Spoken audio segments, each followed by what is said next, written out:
अदिति को देखते ही बाबा ने रोना शुरू कर दिया था और माँ चिल्लाना शुरू हो गई थी।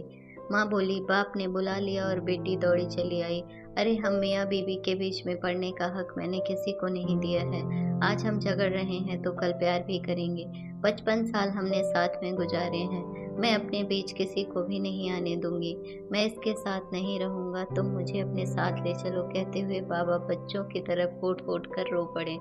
मैं तुमको छोड़ने वाली नहीं हूँ। तुम जहाँ भी जाओगे मैं साथ चलूंगी। माँ बोली, तुम दोनों आपस का झगड़ा बंद करो और मुझे बताओ क्या बात है। यह मुझे नोचती है और नोच नोच कर पूछती है कि नीना के साथ मेरे क्या संबंध थे। जब मैं बताता हूँ तो विश्वास नहीं करती और नोचना शुरू कर देती है। अच्छा अच्छा, दिखाओ तो कहाँ नोचा है। झूठ बोलते हो, नोचती हूँ तो कहीं तो निशान होंगे। बाबा दिखाओ तो कहाँ नोचा है। बाबा फिर रोने लगे। बोले, तेरी माँ पागल हो गई है, इसे डॉक्टर के पास ले जाओ।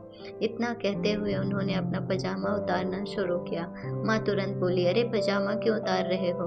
अब बेटी के सामने नंगे हो जाओगे क्या? तुम्हें तो नंगे होने की आदत है। बाबा ने पजामा नीचे करके दिखाया। उनकी जांघों पर कई जगह नीले निशान पड़े हुए थे। कई दाग तो जख्म में बदलने लगे थे। वह बोले, देख तेरी माँ मुझे यहाँ नोचती है ताकि मैं किसी को दिखा भी न पाऊँ, पीछे मुड़कर दवा भी न लगा सकूँ। हाँ हाँ, मैं नोचूंगी। जितना कष्ट तुमने मुझे दिया है उतना कष्ट मैं भी तुम्हें दूंगी। इतना कहते हुए माँ उठी और एक बार जोर से बाबा की जांघ पर फिर से चींटी काट दी।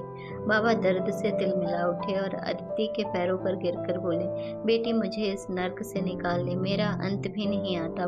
मुझे कोई दवा दे दे ताकि मैं हमेशा के लिए सो जाऊं। अरे ऐसे कैसे मरोगे? तड़प तड़प कर मरोगे, तुम्हारे शरीर में कीड़े पड़ेंगे। माँ चीखी। 24 घंटे पहले ही अदिति का फोन बजा था। सुबह के 9 बज चुके थे पर अदिति अभी तक सो रही थी। उसके सोने का समय सुबह 4 बजे से शुरू होता है और फिर 9-10 बजे तक सोती रहती है। अदिति के पति आवेश मर्चेंट नेवी में थे, इसलिए अधिकतर समय उसे अकेले ही बिताना पड़ता था। अकेले उसे बहुत डर लगता था, इसलिए सो नहीं पाती थी। सारी रात उसका टेलीविज़न चलता रहता था। उसे लगता था कि बाहर वालों को ऐसा लगना चाहिए कि इस घर में तो रात को भी रौनक रहती है। सुबह 4 बजे जब दूध की गाड़ी बाहर सड़क पर आ जाती है और लोगों की चहल पहल शुरू हो जाती है तो वह टीवी बंद करके नींद के आगोश में चली जाती है। काम वाली बाई भी 11 बजे के बाद ही आकर घंटी बजाती है। उसने फोन की घंटी सुनी तो भी वह उठने के मूड में नहीं थी। उसे लगा था कि यह आधी रात को कौन उसे जगा रहा है। पर एक बार कटकर फिर घंटी बजनी शुरू हो गई तो बजती ही चली गई। अब उसने फोन उठाया तो उधर से बाबा की आवाज सुनाई दी। हेलो मन्नू, तेरी माँ मुझे मारती है, कहकर उनके रोने की आवाज आना शुरू हो गई। अदिति एकदम परेशान हो उठी।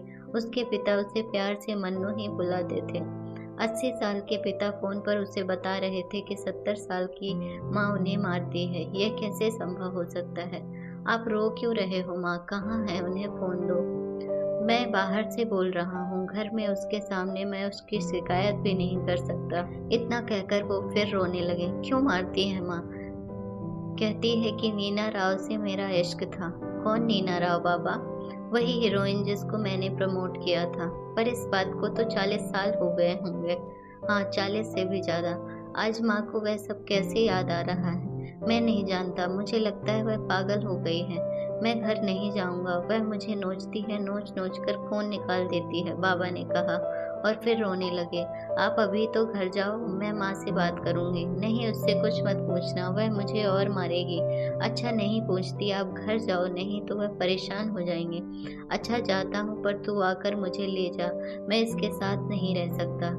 जल्दी ही आऊंगी, आप अभी तो घर जाओ। बाबा ने फोन रख दिया। अदिति ने भी फोन रखा और अपनी शून्य हुई चेतना को वापस लाकर सोचना शुरू कर दिया। पहला विचार यही आया कि माँ को पागल बनाने वाली यह नीना राव कौन थी और वह 40 साल पहले वाले जमाने में पहुंच गई।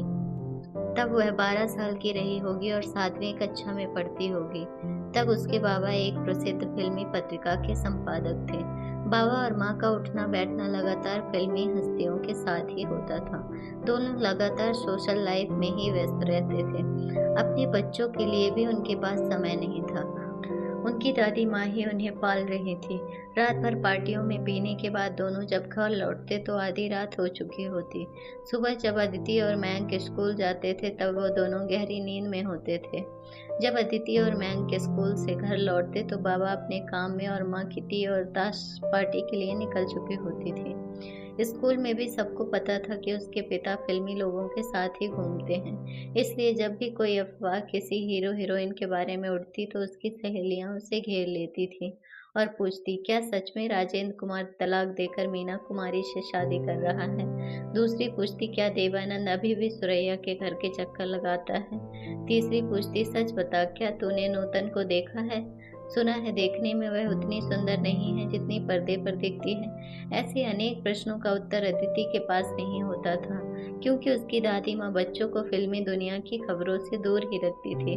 पर एक बार ऐसा जरूर हुआ जब माँ उसे अपने साथ ले गई थी। कार किनारे खड़ी करके उन्होंने कहा था, देखो उस घर में जाओ, बाबा वहाँ है, तुम थोड़ी देर वहाँ बैठना और सुनना नीना और बाबा क्या बातें कर रहे हैं और कैसे बैठे हैं। वह पहला अवसर था जब वह किसी हीरोइन के घर जा रही थी। उसने अपनी फ्रॉक को ठीक किया और बालों को संवारा था और कमरे में अंदर चली गई। उसने बस इतना सुना था कि कोई नई हीरोइन है और अगले ही महीने एक प्रसिद्ध हीरो के साथ एक फिल्म में आने वाली है। नमस्ते कहकर वह बैठ गई थी। बाबा ने पूछा था, कैसे आई हो माँ, कहाँ है? उसने उत्तर दिया था, माँ बाजार गई हैं, अभी थोड़ी देर में आ जाएंगी। बाबा ने बैठने का इशारा किया था और फिर नीना से बातें करने में व्यस्त हो गए। अदिति के कान खड़े थे। माँ ने कहा था सब बातें ध्यान से सुनना और फिर उसे यह भी देखना था कि बाबा और नीना कैसे बैठे हैं। उसने ध्यान से देखा कि नीना ने बहुत सुंदर स्कर्ट ब्लाउज पहना हुआ था और वह आराम से सोफे पर बैठी थी। उसके हाथ में एक सिगरेट थी जिसे वह थोड़ी थोड़ी देर में पी रही थी। बाबा पास एक कुर्सी पर बैठे थे और दोनों लगातार फिल्म पब्लिसिटी की ही बात कर रहे थे। आधा घंटे बाद माँ ने ड्राइवर को भेजकर उसे बुलवा लिया था। बाबा वहीं रह गए थे। उन दिनों वह नीना को प्रमोट करने का काम भी कर रहे थे। किसी भी नए हीरो या हीरोइन को प्रमोट करने के काम के लिए बाबा को काफी रुपए मिलते थे और माँ को ऐसे धन की आदत पड़ गई थी। उनका जीवन ऐशो आराम से भरा था। आए दिन नए शहरों में जाना, 5 सितारा होटलों में रुकना, रंगीन पार्टियों का मजा लेना उनकी आदत में शुमार हो गया था। तब उन्होंने भी यह उड़ती सी खबर सुनी थी कि बाबा उस हीरोइन पर ज्यादा ही मेहरबान है, पर उसके द्वारा जो धन की वर्षा हो रही थी उसने माँ के दिमाग को बेकार बना दिया था। माँ को तो बस भरे हुए पर्स से मतलब था। जब माँ को तनाव होना चाहिए था तब तो कुछ नहीं हुआ, पर कुछ साल बीत जाने के बाद उन्होंने बाबा को पुरोहितना शुरू कर दिया।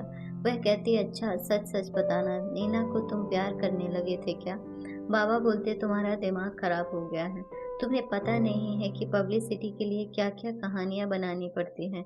तुम तो लगातार मेरे साथ ही थी, फिर अब क्यों ये सवाल पूछ रही हो? अब तक बाबा का काम कम हो गया था। बाजार में और भी कई फिल्मी पत्रिकाएं आ चुकी थी। जवान और चालाक सेक्रेटरी हीरो हीरोइन को संभालने के लिए आ चुके थे।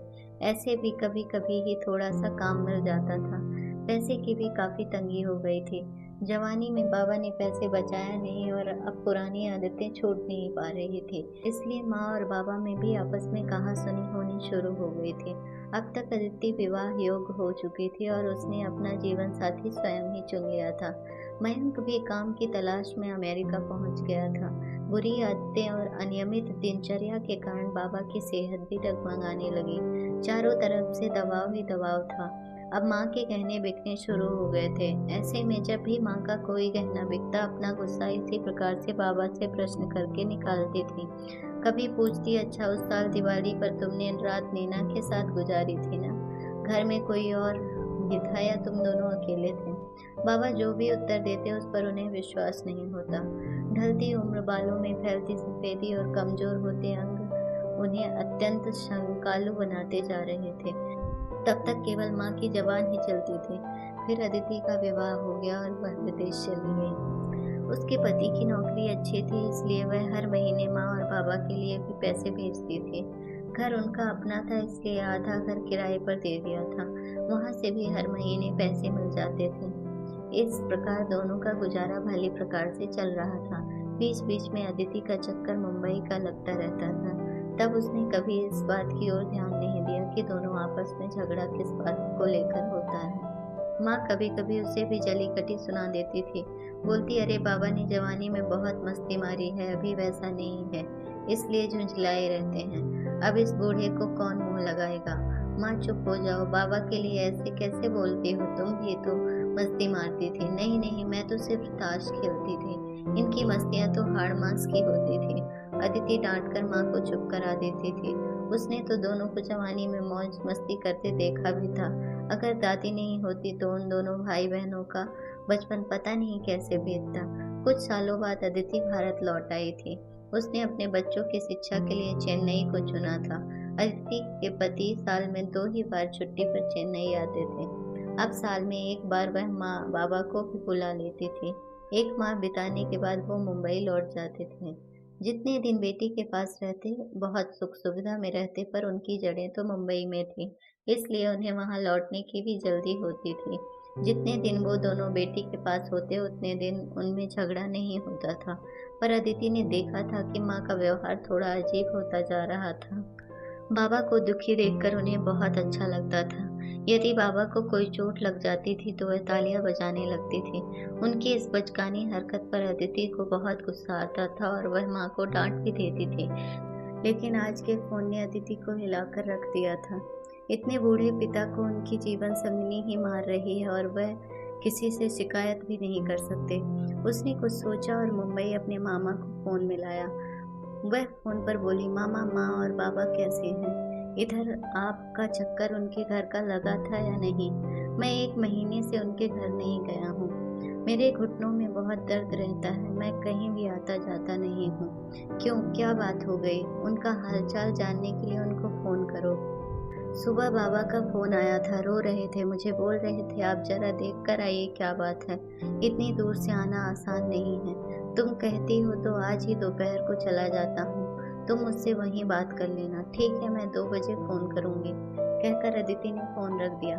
अब किसी भी काम में अदिति का दिल नहीं लग रहा था। समय बिताने के लिए उसने पूरा एल्बम उठा लिया। उसके बाबा और माँ की फोटो हर हीरो हीरोइन के साथ थी।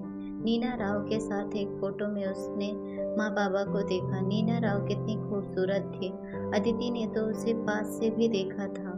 उसके गुलाबी रंगत देखते बनती थी। नीना राव की सुंदरता के आगे माँ फीकी लग रही थी। इस फोटो में बाबा ने दोनों औरतों के गले में बाहें डाली हुई थी। नीना की सुंदरता देखकर अदिति ने सोचा था माँ को जरूर हीन भावना होती होगी, पर बाबा का काम ही ऐसा था कि वह उनके काम में बाधा नहीं डाल सकती थी। जब नीना को प्रमोट किया जा रहा था तब बाबा का अधिक से अधिक समय उसके साथ ही बीतता था। तब माँ अपनी किटी पार्टियों में व्यस्त रहती थी। हर जगह वह बाबा के साथ नहीं जा सकती थी। तब का मन में दबाया हुआ आक्रोश अब मानसिक विकृति बनकर उजागर हो रहा है। वह कल्पना भी नहीं कर सकती थी कि मानसिक अवसाद कितना घिनौना रूप ले सकता है। 2 बजते ही अदिति ने मुंबई फोन मिलाया। 2 बजते ही अदिति ने मुंबई फोन मिलाया। मामा ने फोन उठाया और बोला, तुम जल्दी आ जाओ, यहाँ के हालात ठीक नहीं हैं। मैं तुम्हें फोन पर कुछ भी नहीं बता सकता हूँ। फोन रखते ही अदिति ने शाम की फ्लाइट पकड़ी और रात के 10 बजे तक घर पहुंच गई। उन दोनों की हालत देखकर अदिति भी रो पड़ी। अकेले वह दोनों को नहीं संभाल सकती थी। उसने अपने बड़े बेटे को फोन करके बेंगलोर से बुला लिया। उसने भी दोनों की हालत देखी और दुखी हो गया। दोनों माँ बेटे ने बहुत दिमाग लगाया और इस फैसले पर पहुंचे कि माँ और बाबा को अलग कर देना चाहिए। अदिति बाबा को अपने साथ ले गई और माँ को एक नर्स और एक नौकरानी के सहारे छोड़ दिया। माँ को बहुत समझाया और साथ ही धमकी भी दे डाली, सुधर जाओ नहीं तो मेंटल हॉस्पिटल में डाल देंगे, तुम्हारा बुढ़ापा बिगड़ जाएगा। एक छोटे बच्चे की तरह बाबा अदिति का हाथ पकड़कर घर से बाहर निकले और तेजी से जाकर कार में बैठ गए। उस अप्रत्याशित मोड़ ने माँ को स्तंभित कर दिया था। वह शांत होकर अपने बिस्तर पर बैठी रही और नर्स ने उन्हें नींद की गोली देकर लिटा दिया। कल से ही उनका इलाज शुरू होगा। अगर आपको हमारी स्टोरी अच्छी लगी हो तो अपने दोस्तों के साथ भी शेयर कीजिए और कमेंट में ज़रूर बताइए कि कैसी लगी हमारी ये कहानी।